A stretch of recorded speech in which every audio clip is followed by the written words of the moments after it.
धामणगाव तालुक्यात वाळू माफियांचा अक्षरशः हैदोस सुरू असून दररोज शासनाच्या कोट्यवधींचा महसूल बुडत असल्याचा गंभीर आरोप समोर आला आहे। आयोजित पत्रकार परिषदेत माजी आमदार वीरेंद्र जगताप यांनी पुराव्यानिशी वाळू माफियांच्या विरुद्ध कारवायांचा पर्दाफाश केला आहे। धामणगाव तालुक्यातील विविध नदी पात्रांमध्ये वाळू माफियांनी खुलेआम अवैध उत्खनन सुरू केले आहे। दररोज सुमारे 100 ट्रॅक्टरद्वारे वाळूची बेकायदेशीर वाहतूक होत असून यामुळे शासनाचा सुमारे 50 लाख रुपयांचा महसूल दररोज बुडत असल्याचा आरोप करण्यात आलाय। आयोजित पत्रकार परिषदेत माजी आमदार वीरेंद्र जगताप यांनी या गंभीर प्रकरणाची माहिती पुराव्यासह माध्यमांसमोर मांडली।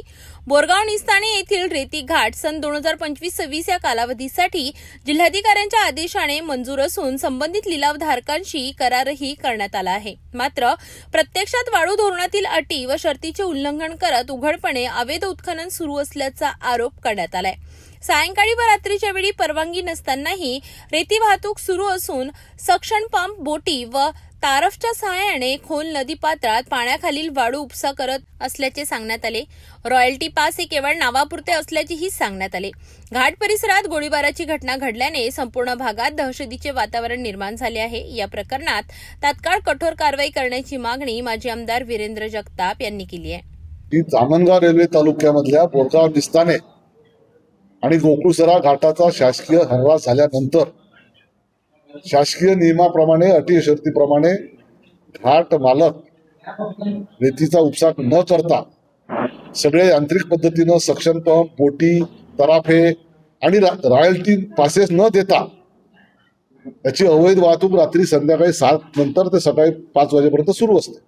आणि महसूल प्रशासन, पोलीस प्रशासन गावातल्या एखाद्या लहानशा ट्रॅक्टरवाल्यानं रेती नेली घरकुलासाठी, मुरुम नेला घरातल्या अन्नात टाकायसाठी, तर 50,000 रुपये मुरुमवाल्याला दंड, स्वतःच्या शेतीतला मुरुम काढून नेला तर त्याला 50,000 रुपये दंड, ट्रॅक्टरची जप्ती, 1.5 लाख रुपये रेतीवाल्याला दंड, त्याच्या ट्रॅक्टरची जप्ती। हे होत असताना रोजचे 100 ते 150 ट्रक अवैधरित्या रेतीचे पोलिसांच्या नाकासमोर टिचून जात असताना महसूल प्रशासनाला वारंवार कळवून कलेक्टर, कमिशनर, SP, तहसीलदार, SDO यांना जिओ टॅगिंग करून त्याच्या व्हिडिओग्राफी पाठवून सुद्धा कारवाई होत नाही। आणि म्हणून ही आजची पत्रकार परिषद आहे। त्यामध्ये प्रशासन काही समाविष्ट आहे? प्रशासन समाविष्ट आहेच। प्रशासनाला हप्ते जातात। ज्या भागातून हे रात्रीचे ट्रक पास होतात त्या सगळ्या तहसीलदारांना, सगळ्या ठाणेदारांना हप्ता मिळतो, प्रचंड पैसे मिळतात। वाळू माफियांच्या या खुलेआम चाललेल्या कारवायावर प्रशासन कधी कारवाई करणार? दररोज कोट्यवधींच्या महसूल चोरीकडे शासन दुर्लक्ष करणार का?